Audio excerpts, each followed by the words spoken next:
Bismillahirrahmanirrahim. Assalamualaikum warahmatullahi wabarakatuh. Alhamdulillahirabbil alamin. Allahumma sholli ala sayyidina Muhammad wa ala ali sayyidina Muhammad. Amma ba'du. Ayah bunda sekalian, perkenalkan saya Wiwi Supriyanti, uminya Mbak Aisyah 7C.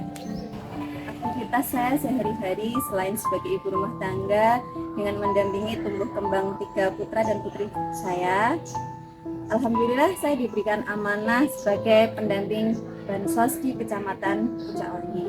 Sedikit berkisah, sekitar tahun 2013-2014 saya mendampingi salah satu desa di Kecamatan Pucakwangi, Desa Kletek namanya.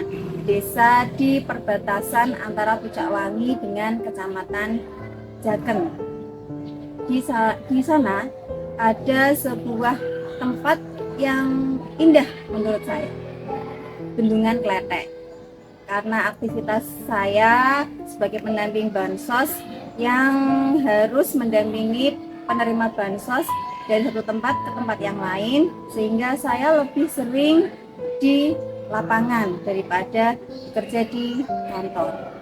Salah satu hiburan ketika saya melaksanakan tugas adalah dengan menikmati pemandangan. Salah satu yang saya lewati saat itu adalah Bendungan Kletek. Saya hentikan motor saya, lalu saya mengambil salah satu sudut Bendungan Kletek, lalu saya posting di salah satu media sosial saya waktu itu. Lalu ada salah satu warga yang sekaligus teman saya komen dalam medsos saya, "Bu, beneran itu Bendungan Kletek?" Gitu. "Kok bagus?" Gitu.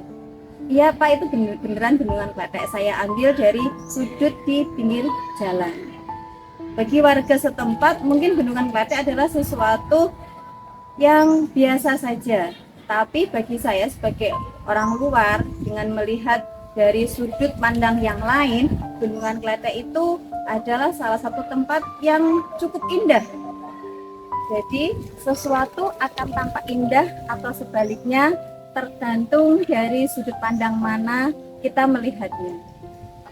Nah, suatu ketika saya duduk di kelas 1 MTS, selama pembelajaran saya tidak merasa bahwa ada teman satu kelas yang memiliki akademik yang lebih menonjol. Namun ketika pembagian rapot saya cukup kaget karena ternyata saat itu saya tidak mendapatkan peringkat yang pertama. Akhirnya dengan berat hati, dengan rasa sedih waktu itu saya sempat berpikir, setelah saya berdoa, setelah saya sholat, lalu menangis kepada Allah, "Ya Allah, maafkan saya, ternyata saya terlalu sombong. Saya bersyukur ternyata ini adalah ujian atau teguran agar saya tidak merasa sombong." Jadi ketika ada kejadian yang tidak sesuai dengan keinginan kita, maka kita bukannya menyalahkan Allah, tapi merubah sudut pandang kita terhadap kejadian itu.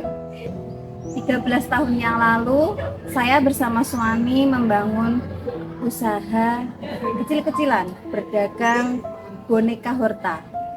Saya menganggap saat itu boneka horta adalah gabungan antara saya dan suami, pendidikan dengan pertanian. Jadi itu sudah sesuatu yang nyaman bagi kami berdua. Namun ternyata usaha itu belum membuahkan hasil, justru malah rugi. Lalu saya memotivasi kepada suami, "Gak apa-apa Bi, sekolah itu bayar. Ya kita harus belajar dari sana. Belajar itu mahal harganya." Alhamdulillah dengan berjalannya waktu, kita belajar dari perjalanan takdir kita yang sudah kita lalui. Alhamdulillah sekarang saya fokus menjalankan usaha di bidang skincare, Fadil Skincare, dan suami fokus di pertanian. Jadi ayah bunda, kita tidak bisa merubah takdir, tapi kita bisa merubah sudut pandang kita terhadap takdir itu sendiri. Terima kasih. Wabillahi taufiq wal hidayah. Assalamualaikum warahmatullahi wabarakatuh.